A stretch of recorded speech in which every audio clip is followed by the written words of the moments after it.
ಉಡುಪಿ ಜಿಲ್ಲೆಯ ಕುಂದಾಪುರ ತಾಲೂಕಿನ ರಾಷ್ಟ್ರೀಯ ಹೆದ್ದಾರಿ 66ರ ಪಕ್ಕದಲ್ಲೇ ಕುಂಭಾಶಿ ಎಂಬ ಪುಟ್ಟ ಗ್ರಾಮದಲ್ಲಿ ಪುರಾಣ ಪ್ರಸಿದ್ಧ ಆನೆಗುಡ್ಡೆ ಶ್ರೀ ಸಿದ್ಧಿವಿನಾಯಕ ದೇವಾಲಯವಿದೆ.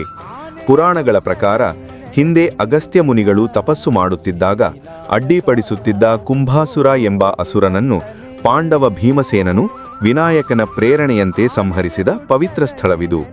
ಪರಶುರಾಮ ಸೃಷ್ಟಿಯ ಸಪ್ತ ಕ್ಷೇತ್ರಗಳಲ್ಲಿ ಒಂದಾದ ಇಲ್ಲಿ ಗಣಪತಿಯು ಬೃಹದ್ಗಾತ್ರದ ಬೆಳ್ಳಿಯ ಕವಚದಿಂದ ಅಲಂಕೃತಗೊಂಡಿದ್ದು ಚತುರ್ಭುಜಧಾರಿಯಾಗಿ ನಿಂತ ಭಂಗಿಯಲ್ಲಿ ಭಕ್ತರಿಗೆ ದರ್ಶನ ನೀಡುತ್ತಾನೆ.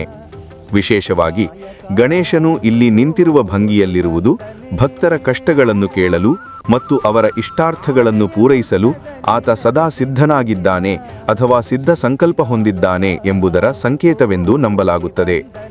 ಆನೆ ಎಂದರೆ ಆನೆ, ಗುಡ್ಡೆ ಎಂದರೆ ಬೆಟ್ಟ ಎಂದರ್ಥವಿದ್ದು, ಬೆಟ್ಟದ ಮೇಲೆ ನೆಲೆಸಿರುವ ಈ ವಿನಾಯಕನು ಭಕ್ತರ ಸಕಲ ವಿಘ್ನಗಳನ್ನು ನಿವಾರಿಸುವ ಶಕ್ತಿಯಾಗಿದ್ದಾನೆ. ಇಲ್ಲಿಗೆ ಬರುವ ಭಕ್ತರು ತಮ್ಮ ಇಷ್ಟಾರ್ಥ ಸಿದ್ಧಿಗಾಗಿ ಶ್ರದ್ಧೆಯಿಂದ ಗಣಹೋಮ, ರಂಗಪೂಜೆ, ತುಲಾಭಾರ ಹಾಗೂ ಸಹಸ್ರ ಕುಂಭಾಭಿಷೇಕದಂತಹ ಸೇವೆಗಳನ್ನು ನೆರವೇರಿಸುತ್ತಾರೆ. ಯಾವುದೇ ಹೊಸ ಕಾರ್ಯವನ್ನು ಆರಂಭಿಸುವ ಮುನ್ನ ಈ ಸಿದ್ಧಿವಿನಾಯಕನ ದರ್ಶನ ಪಡೆದು ಪ್ರಾರ್ಥಿಸುವುದು ಇಲ್ಲಿನ ವಿಶೇಷ ಸಂಪ್ರದಾಯವಾಗಿದೆ.